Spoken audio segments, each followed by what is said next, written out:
为了实现始皇一统世界的夙愿，我决定让秦始皇机械飞升。看着眼前马上要挂的千古一帝，我叹了口气。陛下，血肉苦弱，您是否敢抛弃这具肉体凡胎，化身钢铁铸造的神明，让大秦的黑水龙旗插遍星辰大海？闻言，嬴政猛地坐起来。此话当真？若失败，又当如何？我平静地看着他。若失败，结果不过是一死。反正陛下如今也离死不远了，不是吗？嬴政愣住了，片刻后，他突然爆发出一阵狂笑。好一个血肉苦弱！朕这一生赌赢过天下，今日朕便拿这条贱命再赌一次。秦牧，给朕注射！我将针头刺入嬴政的手臂经脉。如您所愿，我的陛下。随着那米神血注入嬴政的静脉后，整个大殿都陷入死寂。突然，嬴政猛地瞪大双眼，发出一声嘶吼，他的身体瞬间绷紧，全身上下的青筋变成了金属银灰色。周围的太医吓得立马冲了上来，我头也没回地呵斥他们退下。此时，嬴政的体内正发生着巨变，亿万个纳米机器人如同工兵，疯狂吞噬他体内衰老的细胞，并重构强化成更为坚硬的金属。众目睽睽之下，嬴政原本因衰老而松弛的皮肤，竟然开始迅速变得紧致光滑，随后泛起了一层金属光泽。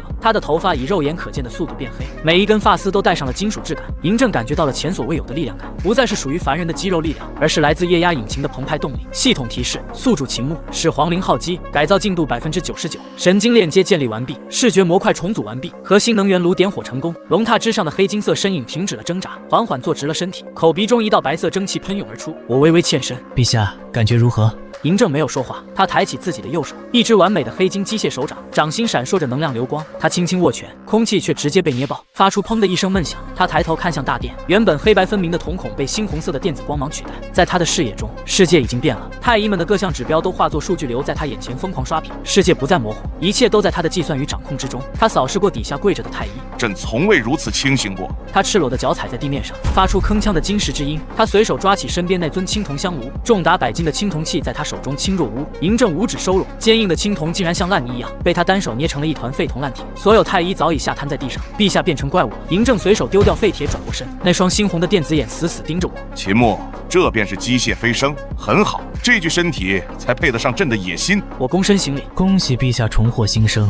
接下来该去清理那些盼着您死的蝼蚁了。嬴政眼中的红光暴涨，赵高和胡亥还在等朕咽气是吧？传令清理章台宫。另一边，章台宫天殿灯火通明，这里正在举行一场特殊的家宴，为首的是大秦18世子胡亥，在他身旁站着一个面白无须的中年人，正是中车府令赵高。殿下坐着的是依附赵高的朝臣权贵，以及几位手握兵权的将军。这场家宴实为逼宫预演。胡亥焦急地搓着手，父皇那边还没消息吗？赵高抿了一口酒，世子莫急，行宫已被罗网封锁，太医传来消息，陛下已是回光返照，今夜子时已过，大秦的天就该换一换了。闻言，胡亥仰天长啸，等我登基后，定要将那些平日里看不起我的儒生全部坑杀，还有那个秦牧，区区一个养马的太仆，平日里也敢对本世子摆脸色。就在这时，一名罗网杀手满脸惊恐地冲进大殿，大人，秦牧求见。赵高眉头一皱，怎么回事？慌慌张张成何体统？秦牧，这书呆子这时候来做什么？现在想来投诚，让他进来，我倒要看看他是怎么跪下求我放过他的。随即大门被推开，我被父双手闲庭信步地走了进来，而在我身后只跟着一个身披灰袍的老仆。那老仆低着头走起路来悄无声息。见状，赵高猛地一拍桌子，秦牧，见了世子为何不跪？周围的罗网杀手瞬间拔剑对准我，我停下脚步，目光扫过满堂权贵，最后落在赵高脸上，他们已经是一群死物了。想让我跪拜世子？赵高，你的数据模型显示，你的智商似乎不足以支撑你的野心。胡亥瞪大了双眼，放肆！来人，把他的腿给我打断！我指了指周围那几十个罗网杀手，这就是你的底牌吗？一群战斗力只有5的渣子。赵高彻底被我激怒，找死！杀了他！3名杀手瞬间暴起，提剑直取我的要害，我却纹丝未动。就在剑锋距离我只有3寸之时，我身后的老仆化作一团银色的液态金属，以违背物理常识的速度拉伸变形。下一秒，一道银色的细线齐齐出现在3个杀手的脖颈上，将3名杀手瞬间解决。随后，那团液态金属迅速回缩，重新凝聚成老仆的模样。原本的人类皮肤褪去，露出了里面终结者 TX 型的银色金属骨骼。他的右臂此时还保持着高频震动粒子刀的形态，刀刃上没有沾染一滴鲜血。见此情形，满堂权贵尖叫着后退。赵高更是吓得手中酒杯掉落在地，这是什么妖法？我抚摸着身旁机械卫士的金属骨骼，介绍一下，机械站卫，型号终结者 TX， 专杀乱臣贼子。世子殿下，刚刚你说要打断谁的腿？我抬起头看向早已吓尿裤子的胡亥。终结者 TX， 帮世子修整一下骨骼。机械卫士眼中的红光猛地一闪，闻令一步将地面踏出军列。片刻后，胡亥瘫软在主位下方的台阶上，他的双腿呈现出一种反人类的扭曲角度，已经痛得喊不出声了。那个名为终结者 TX 的老仆或者说机械怪物，此刻正静静地站在我身后。他右臂上的液态金属已经褪去了利刃形态，重新变回了苍老干枯的人手。这种极致的暴力与极致的收敛，带给人的心理压迫感远胜于张牙舞爪的野兽。我坐上原本属于胡亥的位置，目光落在往人群后方躲去的赵高身上。赵大人，你的心跳很快啊。话音落下后，赵高扑通一声跪在地上。秦相，不是国师大人，都是误会。奴才也是被胡亥这逆子蒙蔽了。奴才对陛下的忠心天地可见啊！我抬起左手，手腕上的全息腕表投射出一道淡蓝色的光幕，光幕上的数据流如同瀑布般刷过。赵高，性别男，52岁，始皇35年私吞骊山修陵款项300万金，始皇36年勾结6国余孽，暗杀忠良17人，始皇37年，也就是今晚，策划沙丘宫变，意图矫诏杀掉我。系统判定为极度危险的冗余代码，由于逻辑坏死无法修复，建议处理方式格式化并回收硬件。赵高猛地抬头，你在说什么鬼话？秦牧，你别太嚣张，这是大秦的天下，就算你有妖法，宫外还有3000禁军，还有我罗网的杀手。他话音未落，便被一声巨响打断。放眼望去，章台宫的楠木大门直接被蛮力撞碎，一队身穿重型全副式黑金战甲的卫士走了进来，他们的面部被漆黑的钢铁面甲覆盖。为首的一人走到殿中，摘下面甲，露出一张半人半机械的脸庞，左半边脸依旧是刚毅的军人面孔，右半张脸却已经被金属齿轮和一眼取代。认出这张脸的人发出了绝望的尖叫：蒙恬将军！蒙恬没有理会那些杂音，他走到我面前，单膝跪地：末将蒙恬，奉陛下指令，前来清扫垃圾，报告国师，宫外罗网余孽已全部清理完毕，无一幸存。我淡淡的点了点头，做得好，现在开始清理这群垃圾吧。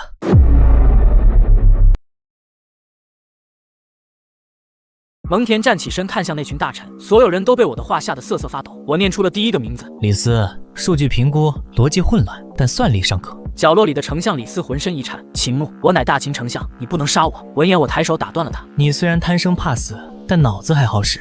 我可以不杀你，但我需要你的一点协助。李斯被我这番话吓得浑身发抖。什么协助？我从袖中掏出一枚生物神经芯片，随后丢在地上。把这个插进你的后颈，从此以后，你的大脑将直接接入大秦的中央政务处理系统。你不需要吃饭睡觉，只需要日夜不停地处理公文。你会成为一台完美的人形 CPU。如果不插，就是死。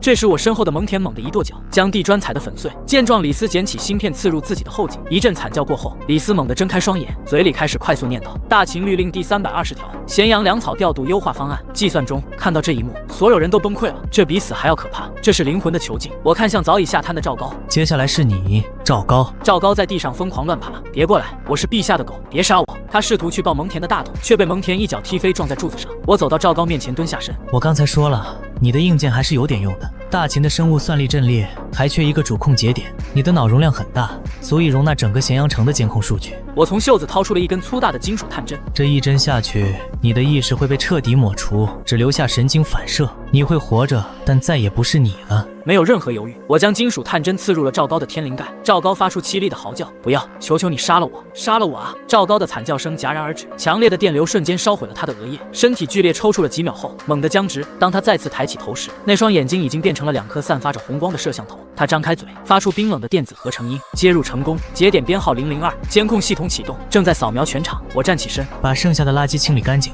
明天早上，我要看到一个高效的、没有废话的朝堂。清理完朝堂这堆腐肉后，大秦这台巨大的机器终于可以开始全功率运转。3日后，骊山皇陵，这里本是始皇帝修建的地下陵寝，但在我的规划中，这里早已不是坟墓，而是大秦的第一兵工厂。巨大的骊山脚下，8000尊兵马俑排列在巨大的深坑之中，陶土烧制的铠甲上落满了灰尘。嬴政站在观礼台上，秦牧，这便是朕的大军，这就是你说的降维打击。嬴政看着下方那些灰头土脸的泥人，虽然知道秦牧手段通天，但心中仍有一丝疑虑。泥土终究是泥土，哪怕烧得再硬，也就是一锤子的事。我站在嬴政身侧，陛下，您眼中的泥土在微观世界里是富含硅元素的半导体宝库，它们沉睡在这里，等待的就是这一刻的唤醒。我按下了控制器上的红色按钮，项目代号泰坦协议，启动指令，硅基觉醒。一声来自地心的嗡鸣声瞬间传遍了整个骊山。下一秒，震撼的一幕发生了，兵马俑坑底部突然裂开了无数道缝隙，从缝隙中喷涌出海量的银色流体，那是数以亿兆计的纳米吞噬虫群，瞬间淹没了下方的8000兵马俑。嬴政眼中的红光微微一缩，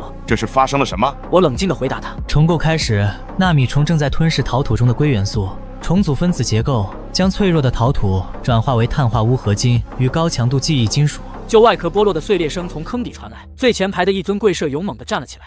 他身上的灰褐色泥土簌簌落下，露出了里面黑金相间的机械骨骼。原本空洞的眼眶中亮起了2团蓝色的火焰。他手中的那把青铜弩，在那米虫的疯狂蠕动下迅速变形。这时脑海中传来了系统的声音：武器装载完毕，高斯穿甲步枪，初速5000米每秒。紧接着是方阵中央的战车俑，拉车的4匹陶马发出了引擎轰鸣般的咆哮，它们的四肢发生了恐怖的异变，蹄子变成了抓地力极强的合金履带，马腹中喷射出蓝色的反重力火焰，原本的马头变成了2门30毫米口径的速射机炮，而那辆战车更是直接在一阵金属摩擦声中，化作了一辆悬浮在半空的轻型反重力炮艇。位于阵后的那几尊将军俑随着那米浪潮的涌动，他们的体型开始疯狂膨胀，周围的泥土与岩石被他们吸附过去，转化为装甲。短短10秒钟，几尊高达8米的重型人形机甲泰坦屹立在大地之上，他们左手持着一面足以遮蔽城门的合金塔盾，右手握着一把长达6米的热能链锯剑，链锯尚未转动，散发出的高温就已经让周围的空气扭曲。8000兵马俑此刻全部完成了蜕变，没有了泥土的土气，取而代之的是足以碾碎一切的钢铁丛林。硅基觉醒完成后，一名泰坦机甲发出了震耳欲聋的电子咆哮，全军列阵。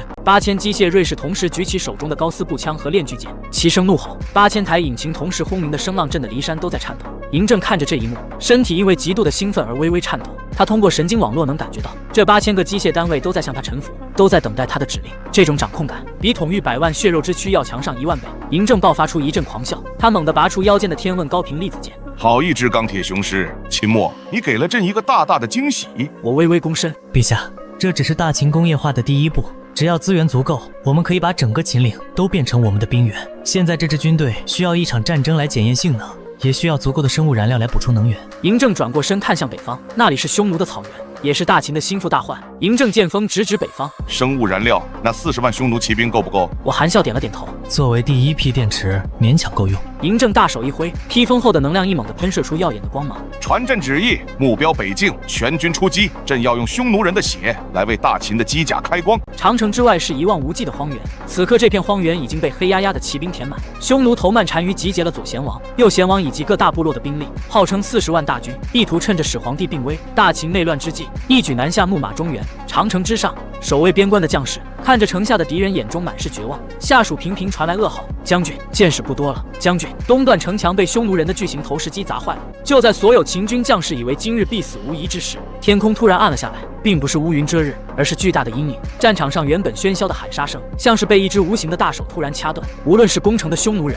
还是守城的秦军，都下意识地抬起头，看向南方天际。只见地平线上，一支从未见过的军队撕裂了风沙，出现在世人面前。他们没有骑马，但奔跑的速度比汗血宝马还要快。最前方的是800尊手持高斯步枪的机械锐士，他们奔跑时，金属脚掌将地面踩出一个个深坑，每一步跨出都有5-6米远。匈奴阵营中，头曼单于勒住受惊的战马，瞪大眼睛看着那些闪闪发光的铁人。秦人疯了吗？派一群铁皮偶人来打仗。左贤王拔出弯刀，儿郎们冲上去，把这些铁皮罐头砸烂，里面的铜铁正好拿回去打造刀枪。5万名匈奴精锐狼骑兵挥舞着弯刀，向着那支只有几千人的机械部队冲去。在他们看来，这就是一场屠杀，骑兵对步兵，优势在他们。然而他们错了，这确实是一场屠杀，只不过被屠杀的是他们。距离1000米，这是这个时代的弓箭绝对无法企及的距离。机械方阵中传出了一道电子指令：进入射程。第一排机械锐士整齐地举起高斯步枪，无数道无合金钢针以5倍音速射出，冲在最前面的匈奴骑兵瞬间死亡。见状，头曼单于的笑容凝固在了脸上。仅仅一轮齐射，5万先锋骑兵就像是被收割的麦子一样，倒下了一大片。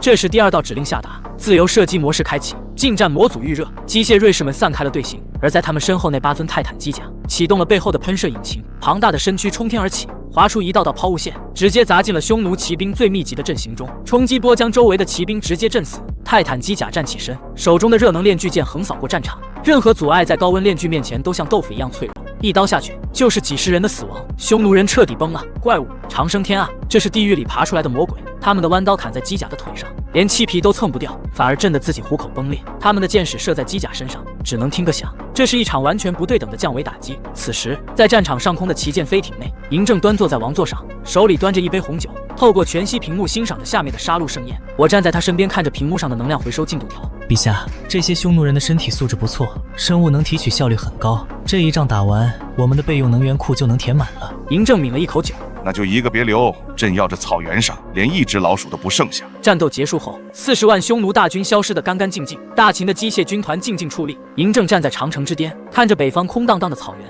他举起手中的剑，指向更遥远的西方。这只是开始。秦墨，你之前说极西之地有个叫罗马的国家。我点点头。是的，陛下，那里有丰富的金矿和铁矿。嬴政嘴角勾起一抹狞笑。很好，全军整备，目标西方，朕的大秦要吃肉。极西之地，罗马共和国。另一边，此时的罗马正处于扩张期，他的军团被视为不可战胜的战争机器。此刻，元老院正在进行一场激烈的辩论，几百名元老正为了东方的传闻争得面红耳赤。执政官西塞罗站在演讲台上，简直是荒谬。东方的那个国家给我们下了战书，据说他们在一夜之间消灭了40万匈奴，用的还是会喷火的钢铁巨人。这是我这辈子听过最可笑的童话。他们的军队还停留在青铜时代，而我们罗马拥有最坚固的盾牌和最锋利的短剑。台下爆发出一阵哄笑。或许那些商人是喝多了劣质的葡萄酒。什么钢铁巨人？我看是他们把神庙里的雕像搬出来吓唬人吧。就在这时，一种奇异的嗡鸣声钻进了每个人的脑海里。元老们惊慌地四处张望，怎么回事？地震了吗？元老院中央的虚空突然扭曲起来，短短几秒钟内，一个高达10米的全息巨人出现在了大殿中央。那是一个身穿黑金龙袍的男人，他端坐在王座之上，冷漠地俯瞰着脚下这些罗马人。所有元老都惊讶地张大了嘴巴。西塞罗吓得跌坐在地，这是什么怪物？全息投影中的嬴政通过脑波共振技术，直接向在场的所有人宣布审判。朕乃大秦始皇帝，也是这个星球的主宰。嬴政的话不需要翻译，因为脑波传输的是概念，任何人都能瞬间理解其中的含义。嬴政微微低头，朕已完成对东亚大区的资源整合，现在的地球太拥挤了，朕需要资源和劳动力，给你们2个选择，你们要么在这个日落之前交出所有金属与人口，接受大秦机械户籍，你们的身体将被改造，意识将被上传，成为光荣的帝国零件；要么继续你们可笑的抵抗，然后被朕的舰队抹去，朕要的东西朕自己来取。罗马军团的统帅庞培拔出了腰间的短剑，狂妄！这里是罗马，是世界的中心，罗马的鹰旗绝不投降！卫兵，给我砍碎这个幻影！随着庞培的怒吼，几十名禁卫军冲了进来，挥舞着长矛刺向那个光影巨人。然而长矛穿过了全息投影，刺在空处。嬴政看着这一幕，他的嘴角勾起一抹轻蔑的冷笑。数据分析，敌意目标确认，处理方案：天基动能打击。他没有动手，但在距离地面3万公里的同步轨道上，一颗代号为天眼朱雀的武装卫星早已锁定了罗马城的坐标。卫星下方的弹舱缓缓打开，露出了一根长达6米、直径半米的高密度钨合金棒。这种武器没有任何炸药，它唯一的杀伤力来自于重力与速度。嬴政的手指轻轻向下一压，为了让你们学会敬畏，朕赐你们一死。钨棒瞬间脱离卫星，在重力的牵引下开始疯狂加速。它在大气层中摩擦出一道耀眼的火光，笔直地刺向罗马城中心的斗兽场。庞培还在挥舞着剑叫嚣，突然，刺眼的强光亮得让人瞬间失明。轰的一声，那根钨棒精准地命中了斗兽场，巨大的动能在一瞬间释放，瞬间横扫了半个罗马城。元老院距离斗兽场有几公里远，但依然没能幸免。巨大的气浪掀飞了穹顶，将那些高贵的元老像枯叶一样吹飞。西塞罗在被气化前的最后1秒，看到了那个名为嬴政的巨大光影，依然屹立在废墟之上，毫发无损。烟尘散去，曾经宏伟的斗兽场消失了，取而代之的是一个深不见底的陨石坑，半个罗马城化为焦土。嬴政的全息投影缓缓消散，只留下了最后一句神谕：朕的舰队将至，希望到时候你们能学会怎么跪下。罗马的惨剧并没有让西方世界立刻投降，相反，恐惧激发了人类最后的疯狂。罗马幸存的执政官逃到了希腊，联合了马其顿王国的方阵、斯巴达的勇士、迦太基的象兵，甚至是北方的高卢蛮族。这几乎是整个西方文明的大联合，足足120万大军集结在地中海沿岸的平原上。他们不知道什么是天基武器，固执地认为那只是一场天灾，或者是那个东方巫师召唤的陨石。120万人发出的战吼声震云霄，只要是人就能被杀死，只要是军队就能被击败。无边无际的长矛如林，盾牌如墙。然而当第2天的太阳升起时，他们眼中的光熄灭了。海平线上并没有出现战船，出现的是一片遮蔽了半个天空，完全违背了物理常识的金属乌云。那是一座城，一座悬浮在万米高空的巨型金属要塞，它的底部喷射着幽蓝色的反重力火焰，将下方的海面压出一个巨大的凹陷。它的主体结构如同一座宏伟的东方宫殿群，但在那古色古香的外表下，是由1万吨黑金打造的装甲。超巨型空中母舰阿庞公号，全长30公里，级别行星级歼星舰，动力源冷核聚变反应堆组。一名斯巴达战士手中的盾牌哐当一声掉在地上，那是神国吗？在这座遮天蔽日的钢铁巨兽面前，人类的120万大军渺小的就像是一群聚集在鞋底下的蚂蚁。阿庞宫的主控室内只有一个巨大的全息沙盘，上面显示着下方密密麻麻的红点。我站在巨大的落地窗前，手中端着一杯红酒，俯瞰着下方的蝼蚁。陛下，西方联军已集结完毕，数量120万，威胁程度0。我的声音通过大殿的音响系统传出。坐在中央指挥席上的嬴政，此刻已经不再是人类形态，他的后脑接入了无数根光缆，整个阿庞宫的中央电脑就是他的大脑，他就是这座城。嬴政淡漠的声音在天地间回荡，带着一种意兴阑珊的倦意。无趣，朕本以为亚历山大的后裔能给朕一点惊喜，没想到还是一群拿着牙签的原始人。秦末，别浪费时间了，朕的目光不应该在地球上停留太久。我放下酒杯，遵命。修长的手指在虚空中轻轻一点，执行指令大扫除。阿庞宫底部的数千个蜂巢舱门同时打开，